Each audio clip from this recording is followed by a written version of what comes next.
ಟಿವಿ9 ಡಿಜಿಟಲ್ಗೆ ಸ್ವಾಗತ. ನಾನು ಸಂಧ್ಯಾ ತೇಜಪ್ಪ. ನಟ ಸಲ್ಮಾನ್ ಖಾನ್ ಬಾಲಿವುಡ್ನ ಫೇಮಸ್ ಹೀರೋ. ಸಾವಿರಾರು ಕೋಟಿ ರೂಪಾಯಿ ಆಸ್ತಿ ಹೊಂದಿರುವ ಸಲ್ಮಾನ್ ಜನಪ್ರಿಯತೆ ಗಳಿಸೋಕೆ ಸಾಕಷ್ಟು ಶ್ರಮಿಸಿದ್ದಾರೆ.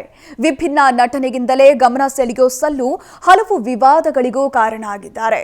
ಇದರಿಂದ ಸಲ್ಮಾನ್ ಸಾಕಷ್ಟು ಬಾರಿ ಜೈಲು ಕೂಡ ಸೇರಬೇಕಾಯಿತು.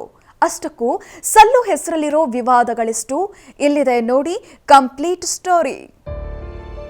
ಕೃಷ್ಣಮೃಗ ಹತ್ಯೆ ಪ್ರಕರಣ ಸಲ್ಮಾನ್ ಖಾನ್ ಜೀವನದಲ್ಲಿ ಕಪ್ಪು ಚುಕ್ಕೆಯಾಗಿ ಉಳಿದಿದೆ.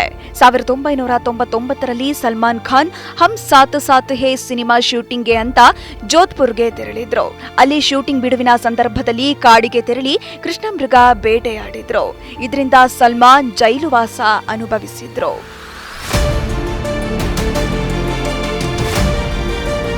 ಕೃಷ್ಣಮೃಗ ಹತ್ಯೆ ಪ್ರಕರಣದ ಕಾವು ತಣ್ಣಗಾಗ್ತಿದ್ದಂತೆ ಹಿಟ್ ಅಂಡ್ ರನ್ ಕೇಸ್ ಮೂಲಕ ಸಲ್ಮಾನ್ ಖಾನ್ ಮತ್ತೆ ವಿವಾದಕ್ಕೀಡಾಗಿದ್ರು.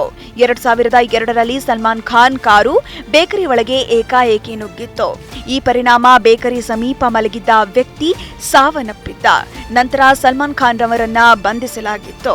ಆದರೆ ಇದು ನನ್ನ ತಪ್ಪಲ್ಲ, ತಮ್ಮ ಡ್ರೈವರ್ ಚಲಾಯಿಸುತ್ತಿದ್ದಾಗ ನಡೆದಿರೋ ಘಟನೆಯಂತ ಹೇಳಿಕೊಂಡಿದ್ರು. ಸಲ್ಮಾನ್ ಖಾನ್ ಹೆಚ್ಚು ಸುದ್ದಿಯಾಗಿದ್ದು ಐಶ್ವರ್ಯ ರೈ ಜೊತೆ ಲವ್ ಮ್ಯಾಟರ್ಗೆ.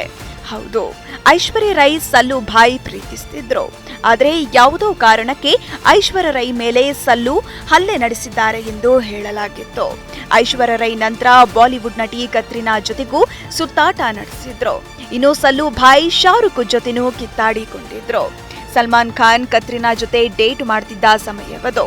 ಸಲ್ಮಾನ್ ಹಾಗೂ ಶಾರುಖ್ ಇಬ್ಬರು ಕತ್ರಿನಾ ಬರ್ತ್ಡೇ ಪಾರ್ಟಿಗೆ ಆಗಮಿಸಿದ್ರು. ಈ ವೇಳೆ ಸಲ್ಲು ಶಾರುಖ್ ಮಧ್ಯೆ ಕ್ಷುಲ್ಲಕ ವಿಚಾರಕ್ಕೆ ಕಿರಿಕಾಗಿತ್ತು. ಆನಂತರ ಇಬ್ಬರು ದ್ವೇಷ ಮರೆತು ಒಂದಾದ್ರು. ಇನ್ನು ಹಿಂದಿ ಬಿಗ್ ಬಾಸ್ ನಡೆಸಿಕೊಡುವ ಸಲ್ಲು ಸ್ಪರ್ಧಿಗಳ ಮೇಲೆ ಬಳಕೆ ಮಾಡುವ ಶಬ್ದ ಚರ್ಚೆಗೆ ಕಾರಣವಾಗಿತ್ತು. ಹಲವು ಬಾರಿ ಇದರಿಂದನೂ ವಿವಾದಕ್ಕೆ ಗುರಿಯಾಗಿದ್ರು ಸಲ್ಲು ಭಾಯ್.